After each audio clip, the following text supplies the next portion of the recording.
Assalamualaikum warahmatullahi wabarakatuh. Kembali lagi bersama kami mahasiswa-mahasiswi Universitas Indraprasta PGRI, khususnya prodi biologi.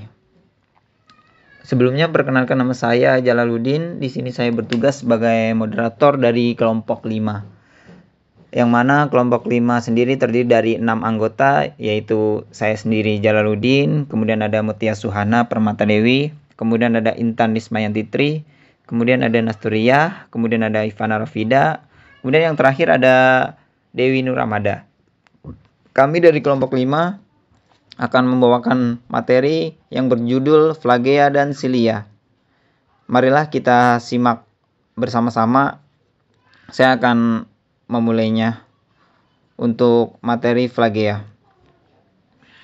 Flagea sendiri merupakan filamen protein uliran atau helikal dengan panjang dan diameter yang sama, dimiliki oleh beberapa bakteri patogen untuk bergerak bebas dan cepat atau pergerakan berenang. Flagela disusun oleh 3 bagian, yaitu ada filamen, kemudian hooks atau sudut, dan basal body atau bagian dasar. Bagian dasar menancap pada membran plasma oleh satu tangkai serta 1 atau 2 rangkaian cincin yang mengelilinginya dan berhubungan dengan membran plasma. Peptidogikan dan bakteri gram negatif berhubungan dengan membran luar pembungkus sel. Struktur flagela memiliki ukuran panjang biasanya 15-25 mikrometer, tapi dapat juga mencapai 70 mikrometer dengan diameter 10-20. Karena diameternya di bawah batas daya pisah mikroskop cahaya, maka untuk dapat melihat flagela harus dengan pewarnaan khusus. Mikrotubulus pada flagela atau cilia bertindak sebagai pendukung sekaligus alat pergerakan ketika organel cilia atau flagela bergetar. Cilia atau flagela itu sendiri tidak saja memiliki cincin luar dengan 9 mikrotubulus atau masing-masing hanya dengan 1 tubulat aksesori yang melekat padanya, tetapi juga 2 fibril tengah yang identik dengan mikrotubula dalam konstruksinya. Cilia. Pengertian dari cilia adalah organel sel yang bentuknya seperti rambut dapat digerakkan. Cilia dapat ditemukan pada beberapa hewan Avetebrata, misalnya pada Dugesia. Permukaan tubuh bagian ventral Dugesia memiliki cilia, berfungsi untuk pergerakan.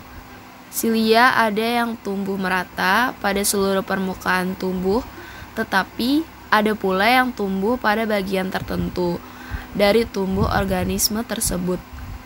Strukturnya yang tersusun atas bagian tengah dan pusat mikrotubul dobel dikelilingi oleh 9 mikrotubulus doublet. Selanjutnya, struktur cilia. Cilia adalah benang tipis dengan ketebalan 0,25 pm dengan bandel mikrotubulus di bagian intinya. Cilia juga diartikan sebagai alat bantu pergerakan yang menonjolkan dari sebagian sel dan biasanya muncul dalam jumlah banyak pada permukaan sel. Dinding dari cilia terdiri dari 9 doublet mikrotubulus.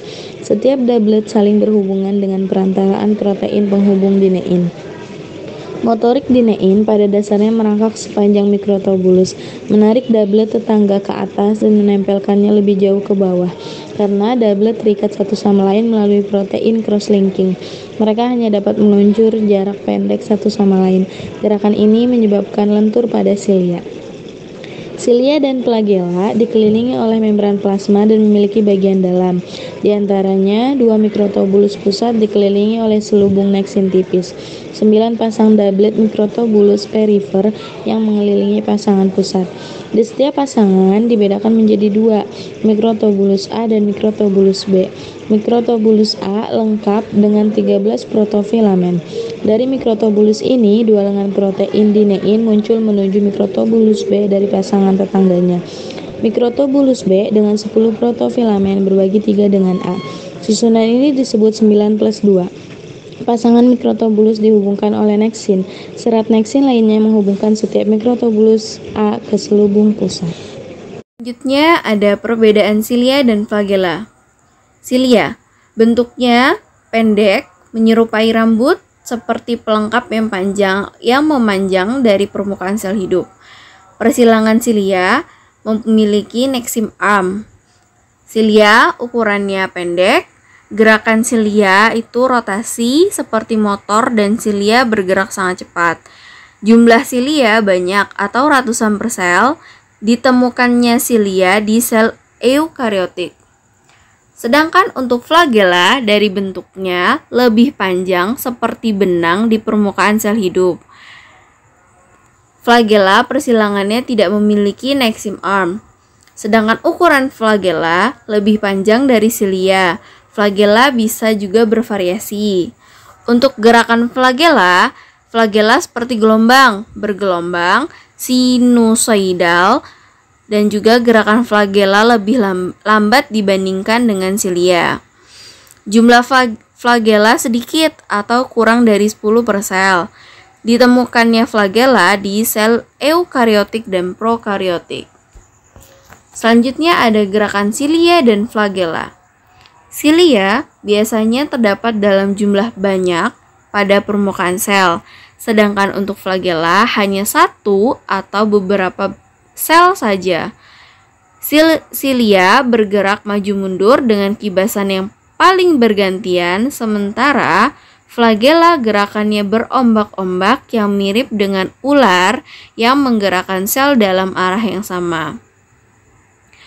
Pergerakan yang terjadi pada silia dan flagella diakibatkan oleh adanya dinein aksonema yang terdiri dari mikrotubulus dan protein yang terkait dengan proses sebagai berikut, di mana 9 mikrotubulus doublet yang tersusun dalam sebuah cincin yang mengelilingi sepasang mikrotubulus.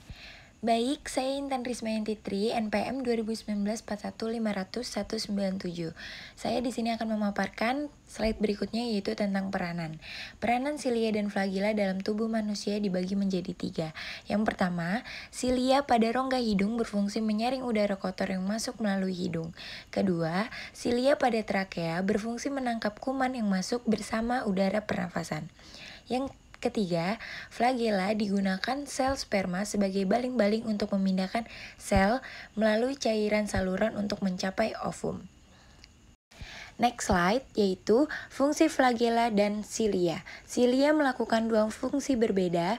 Yang pertama yaitu memindahkan cairan atau partikel yang terletak di permukaan silia, seperti sel tuba Fallopi dan sel epitel bersilia dari trakea dan bronkus. Yang kedua, mendorong sel melalui cairan, seperti dalam kasus beberapa protozoa. Kemudian terakhir yaitu flagella. Flagella bertanggung jawab atas perpindahan berbagai jenis protozoa dan sperma melalui gerakan bergelombang. Gelombang diproduksi di pangkalan yang menyebar ke ujung flagella lainnya. Itu yang bisa saya paparkan. Berikutnya akan dipaparkan oleh Kamutia. Assalamualaikum warahmatullahi wabarakatuh. Nama saya Mutia Suhana Permata Dewi dengan NPM 2019-41500-095. Saya akan melanjutkan presentasi dari teman saya. Selanjutnya mengenai fungsi utama dari silia dan flagella adalah sebagai gerakan. Mereka adalah cara di mana banyak organisme mikroskopis uniseluler dan multiseluler berpindah dari satu tempat ke tempat lain. Banyak dari organisme ini ditemukan di lingkungan berair, di mana mereka didorong oleh pemukulan silia atau aksi cambuk flagella. Protista dan bakteri misalnya, menggunakan struktur ini untuk bergerak menuju stimulus, yakni makanan dan cahaya, atau menjauh dari stimulus, yakni tosin, atau untuk mempertahankan posisinya di lokasi umum. Pada organisme tingkat tinggi, silia sering digunakan untuk mendorong zat ke arah yang diinginkan. Selanjutnya mengenai letaknya. Baik silia dan flagella ditemukan di berbagai jenis sel, misalnya sperma banyak hewan, ganggang, dan bahkan pakis juga memiliki flagella. Organisme prokariotik juga dapat memiliki satu flagel atau lebih. Sebuah bakteri misalnya, mungkin memiliki satu flagela yang terletak di salah satu ujung sel atau montrichus dan satu atau lebih flagela yang terletak di kedua ujung sel atau ampitrichus dan beberapa flagela di salah satu ujung sel yakni lopotrichus atau flagela didistribusikan ke seluruh sel atau peritrichus. Dan silia dapat ditemukan di berbagai bidang seperti saluran pernafasan, saluran reproduksi wanita, dan juga di saluran pernafasan, silia membantu mendorong lendir yang mengandung debu, kuman, serbuk sari, dan kotoran lainnya keluar dari paru-paru. Dan di saluran reproduksi wanita, silia pun membantu menyapu sperma ke arah rahim. Baik, sekian presentasi dari saya. Alhamdulillah, materi kali ini sudah terpaparkan dan sudah dijelaskan oleh masing-masing dari anggota kelompok kami.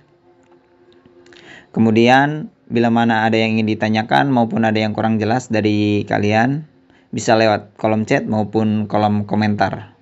Sekian dari kelompok kami. Mohon maaf bila mana ada perkataan maupun pengucapan yang salah. Wassalamualaikum warahmatullahi wabarakatuh. Salam lestari, salam konservasi. Salam konservasi, salam lestari.